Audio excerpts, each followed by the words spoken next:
made an offer to anybody. I just made a real offer.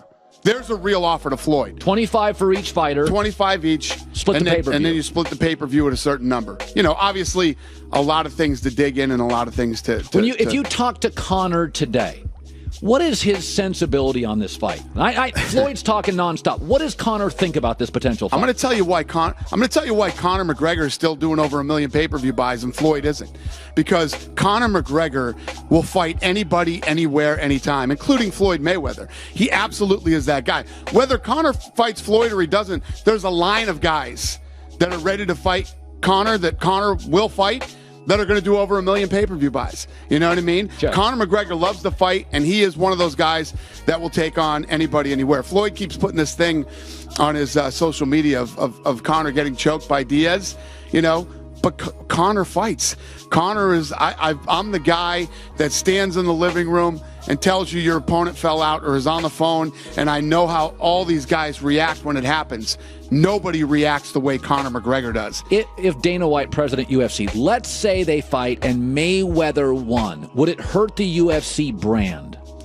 No, listen, we like making fights that people are interested in. We like putting on entertainment, you know, events, whatever. So no, I listen. You're not paralyzed by a record. As long as the people who buy the pay-per-view or bought the tickets are excited with what happened that night, how do you lose? How do you lose in a scenario where you put on a great night of fights for people? That's the thing. That's why, in my opinion, do I think that Floyd Mayweather versus Conor McGregor would be the best fight you've ever seen?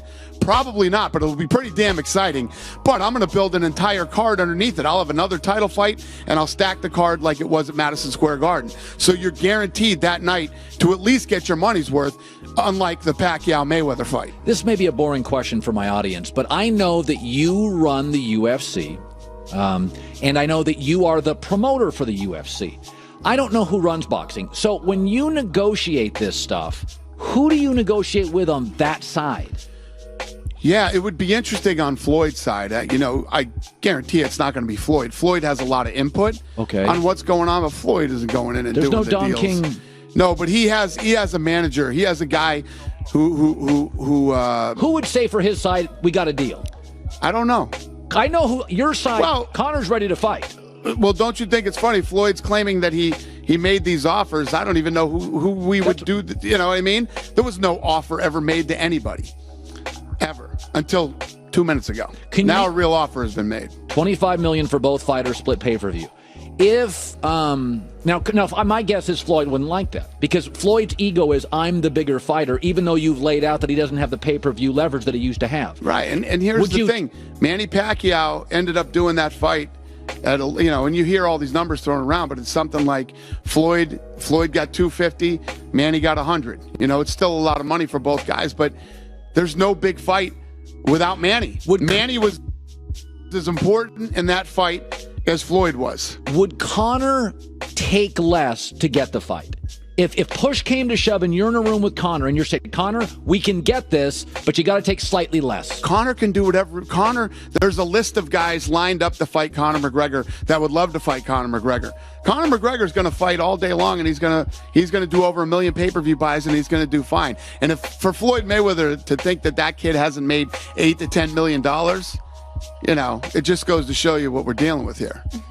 Dana White, let me just, you said because one of the things that you've done very well, and even before I knew you, I had written in my first book about this, you have kind of owned Saturday night. Like NFL's like Sunday. You know, I mean, that's really important. Right. Like you became a sport, not only became a sport, but you started owning a night. That's a big deal, like March Madness. And when we started, we had to go on Friday because boxing owned that night. That's right. On Saturday night. So this is a big part of your business is Saturday night's UFC night. So you build these cards. I'm just going to throw a name out to you. Is Ronda Rousey going to fight again? Because I didn't think I'm not sure if she looks like you got to be all in this sport. You got to be 100%. I don't know, Dana, if she's all in. Right. Listen, she trained hard for that fight. She wanted that fight. She was mentally and physically ready for that fight, but she knows what happened. I don't. I'll tell you what, of all the people that were actually defending Ronda Rousey, one of the biggest ones was Miesha Tate. Miesha Tate said, look, me tell you what, say what you want about Ronda Rousey. Amanda Nunes hits like a truck. She fought her first. She beat 2 back-to-back legends. So, I don't know. Ronda and I haven't talked. We text. Yesterday was the first day that we started texting. And even if, it was just a regular fight, the fight that's going to happen this Sunday, I don't mess with the fighters for a while. I let them have some time off. And, Ronda and I will talk soon and see what she wants to do.